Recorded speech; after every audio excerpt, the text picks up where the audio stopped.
When Jose Mourinho was appointed as Manchester United manager, we came up with a list of 10 problems that he needed to fix during his reign at Manchester United. Now, he has solved some of those problems, but new problems are arising all the time. So we're going to take a look at the ones that still need fixing and the ones that he's solved. My name's Stephen Howson. This is Full Time Devils. Let's get stuck into it. Number 10, the crowd on their feet. We'd seen the reign of Louis van Gaal turn Old Trafford into a little bit of a quiet stadium, and we needed Jose Mourinho to come in, inject a little bit of excitement and get the crowd back on their feet in Old Trafford, making a lot of noise. The recent L Stand singing section trial has been a massive success, just as it was a few years ago when we trialled it against Real Sociedad, but that's not going to be enough. The atmosphere against Liverpool at home was fantastic, but by half-time against Sevilla, everybody was absolutely sick of it, and recent performances have left the crowd at Old Trafford silent, and in some cases, not even turning up. Jose Mourinho's football is responsible for some of those things. There's a long way to go in this one, so I can't say he solved this one just yet. Number 9, the academy. If we ignore the under-23s for a moment because they are dire to watch and there's all sorts of problems going on there, which wasn't really down to Jose Mourinho, the under-18s are smashing it. They're on course to win the league and Jose Mourinho is giving debuts to those players. At the end of last season, we saw the likes of Angel Gomez become the 4th youngest player in Manchester United's history, just slipping in right behind Duncan Edwards, and there's going to be even more debuts on the way. The likes of Chong, Burkhardt and Greenwood are blowing the socks off people in the under-18s, and Jose Mourinho is giving first team regular games to the likes of Marcus Rashford and Jesse Lingard. I think it's fair to say, with the emergence of Scott McTominay as well, Jose Mourinho is doing a solid job, better than anybody expected with the academy. So if we say that the academy is one that he's solved or solving, then we have to replace it with another one, and I think deadwood. This is becoming something that Jose Mourinho really needs to sort out. There's players lingering on in the first team far too long. The likes of Chris Smalling and Ashley Young, yes, I've got an agenda, deal with it.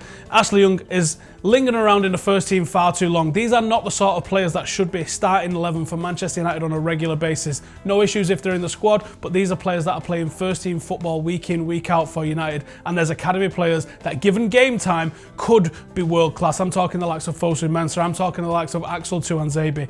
Deadwood is in the way that Manchester United need to get it out. That's the new problem for Jose to solve. Number 8, signings. Now, previously we mentioned that a lot of the signings looked like they might have been Woodward signings or commercial signings, players that were signed and players and transfers that were sanctioned because they was going to bring in a commercial benefit. One of the things Jose Mourinho needed to do when he came into Manchester United was take control of those signings and make signings that fit the team. I think this is a problem that's still outstanding because even though we've sanctioned big money for the likes of Lukaku and Pogba and Matic, I think some of these signings have been sanctioned because of the commercial value that they can bring in.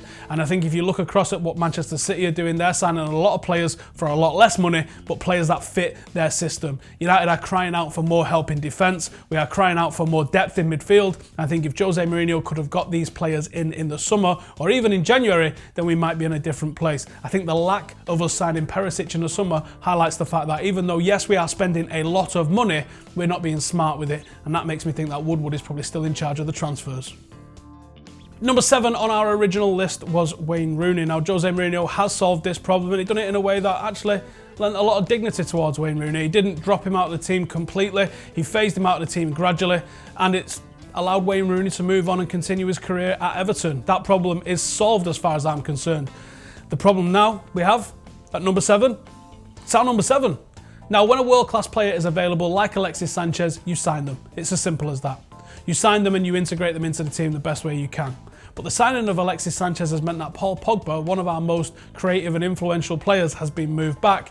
And Pogba's not actually had a good game when he's played alongside Alexis Sanchez. This is a massive problem for Jose Mourinho to solve. We didn't technically need Alexis Sanchez, but I still agree with that. You have to sign world-class players when they become available. If Jose Mourinho can get the best out of Alexis Sanchez and Paul Pogba and get them playing together, then what an attacking force Manchester United have got. If he can't, I'm not sure fans will allow him the patience to stick around and complete the project that he's got underway at Manchester United. Number 6, Pep Guardiola and Manchester City. Yeah. Number 5. Number 5 is goals. When Jose Mourinho took over, we'd had a couple of seasons where United just hadn't scored a lot of goals, and even in Jose Mourinho's first season, we didn't actually score all that many goals. As it currently stands, Manchester United are on 58 goals scored in the Premier League. Compared to last season, we only scored 54 goals in the whole season. So we're on course to score 74, 75 goals this season in the Premier League. I definitely think Jose Mourinho is starting to turn it around, but it's not quite at the levels that we expect from Manchester United. High 80s, 90s, maybe even 100 goals. That's what we're looking at. Number 4 in our problems that Jose Mourinho needed to fix was club stature. We wanted to see Manchester United competing at the latter stages of the Champions League. We wanted to see Manchester United being in the fight for a Premier League on a regular basis, not just one season, Leicester style, flash in the pans, but a team that can do it season in, season out. Now you don't need me to tell you that that's not happened just yet.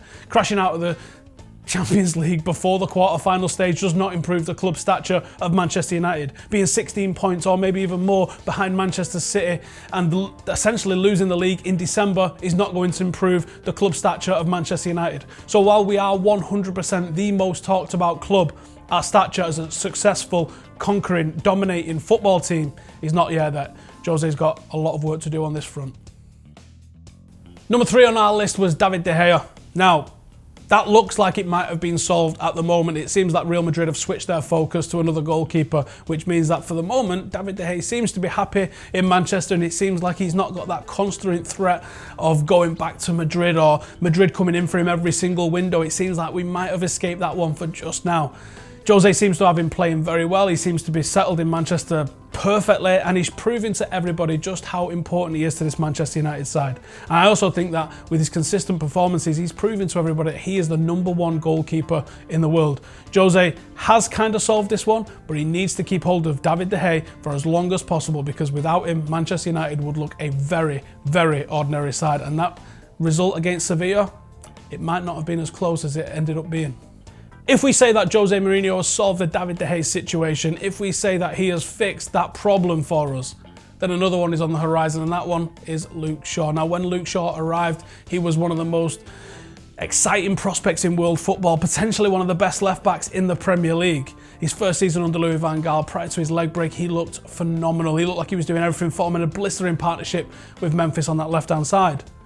Now, it's took him a long time to come back from his injury. It's took him a long time to get back into the first team. When he did, he looked all right, to be honest. But there's clearly a problem. Jose Mourinho is questioning his attitude, he's questioning his position, he's questioning every single thing about him. There's things talking about his commitment to training, his diet, and all of these sorts of problems are swirling around Luke Shaw. Jose Mourinho needs to fix this, because for me, Ashley Young is not the answer at left back. Luke Shaw could be. But if he isn't the answer, then Jose Mourinho needs to find a left back very quickly, because we are struggling on that front at the moment, as far as I'm concerned. Number 2 is staff. Now, we thought that Jose Mourinho bringing in his own staff, the ones that he's used around every single club, was going to be a good thing for us. I think the jury's still out on that one a little bit. Now, Jose Mourinho has oversaw the appointment of Nicky Butt as director of the academy. I'm sure he's not really had much involvement in the appointment, but it's happened while he's been here. And Ricky Sbragia as the manager of the under-23s, but I think there's a long way to go. Lukaku, when he goes on international duty, has got the benefit of Thierry Henry giving him technical coaching and teaching him how to be a better striker, and that is invaluable.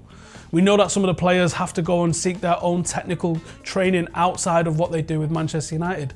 In Manchester United training, a lot of the stuff that we do is tactical teamwork stuff and not individual player development. And I think that United are lacking in that. I think Manchester United need a Rennie Mullenstein style character that's going to come in and make the players better individually. I think it shows on the pitch that we're not doing that. I think we can be tactically very well drilled, but we lack a little bit of flair in that final third, possibly because the players are not being given that sort of training in training.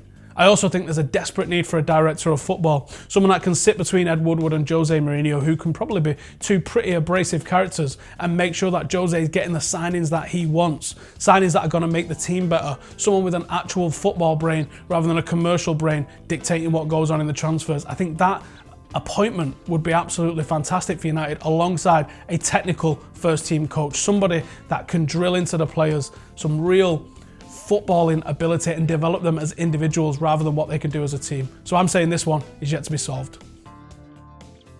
Number 1 on the problems for Jose Mourinho to fix at Manchester United was trophies. Now, we made the original video 40 days after Manchester United had won the FA Cup with Louis van Gaal. And we said in that video that winning the FA Cup and trophies like the FA Cup was not what Manchester United aspire to win. Now, we've won a couple of trophies since then, but I'd put them in the same bracket as the FA Cup, maybe even a little bit lower. I'm talking about the League Cup, talking about the Europa League, and we could still win the FA Cup this season, but it's not enough. Manchester United aspire to be winning the Premier League and aspire to be competing at the very, very highest level in the Champions League, and I'm talking semi-finals and finals and even winning the thing. Now, we're a long way from that. We're a long way from being one of the best teams in Europe. We might even be a long way from being the best team in England and even Manchester if you want to take it that far. Jose Mourinho is not winning the sort of trophies we expect him to just yet. There has been progress, but until he gets a Premier League title, we can't say he has been a success. So this one is still to fix. Jose Mourinho needs to win the Premier League for the number one thing to be solved. So there you have it. That is 10 more problems that Jose Mourinho needs to fix at Manchester United. Is there any that we've missed? You guys can help us. Get them in the comments below and let us know which ones we've missed and which ones you think he's going to get solved first. Any comments on any of the above that we've mentioned, bang it all in the comments. Thank you guys for watching. Make sure to give it a like, share it, and I mean actually share it as well. That means press the share button and send it to all your mates. And I'll see you in the next one. Laters.